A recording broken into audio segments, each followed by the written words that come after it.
আমি একমাত্র আল্লাহর সন্তুষ্টি ভিডিও মানুষকে দেখানোর জন্য ভিডিও করতেছি না। আপনার যার কলব তার ইচ্ছা, আমার যে যার খুশি তা মনে করতে পারেন, কার মনকে কার কন্ট্রোলে আছে না। আমার মন তো আমার নিজের কন্ট্রোলে থাকে না। এটা তো উদ্দেশ্য হলো মানুষের কাছে মেসেজ পৌঁছানো।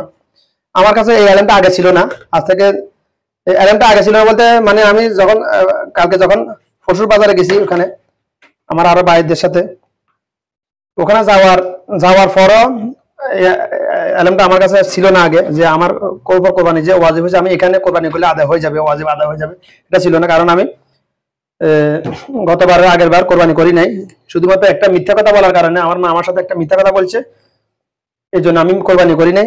আমার উপর কোরবানি ওয়াজিব আরো 5 বছর আগে থেকে, কিন্তু করি নাই। এখন শুধুমাত্র এটা যে ধরে আমার মেজো ভাই আমাকে ভাই বলে স্বীকার করে না, অপরাধ আমি কোরবানি কেন করি নাই ভাই?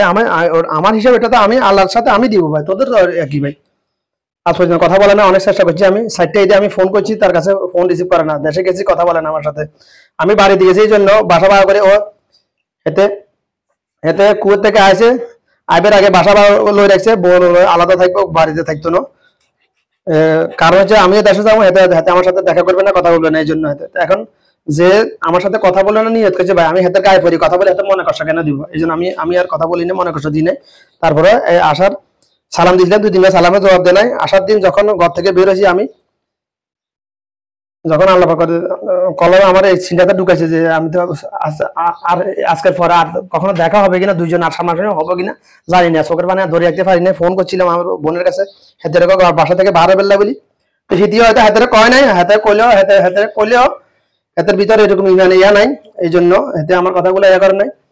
যাই হোক, কিছু পারে না, আমারটা আমি পালন করে ফেলেছি, আমি নিজে বাঁচার জন্য করেছি। রক্তের সম্পর্ক চিহ্ন ফারে জান্নাতে যাবে না, হাদিস সহি, মানলে সহি না মানলে সহি।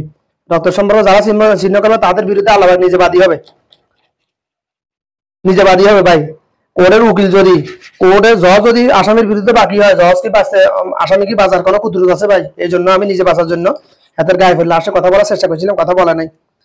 হাতে বলে আমি হাতের লগে এতদিন কথা বলি না, আমি এতদিন কথা বলি না, তোর মনে কষ্ট দিই না, তুই কথা বলতে চাইস নাই, কথা আমার সাথে দেখা করবি না, কথা বলি, এই জন্য আমি দেশে যাবার পর তুই বাড়িতে আইস নাই।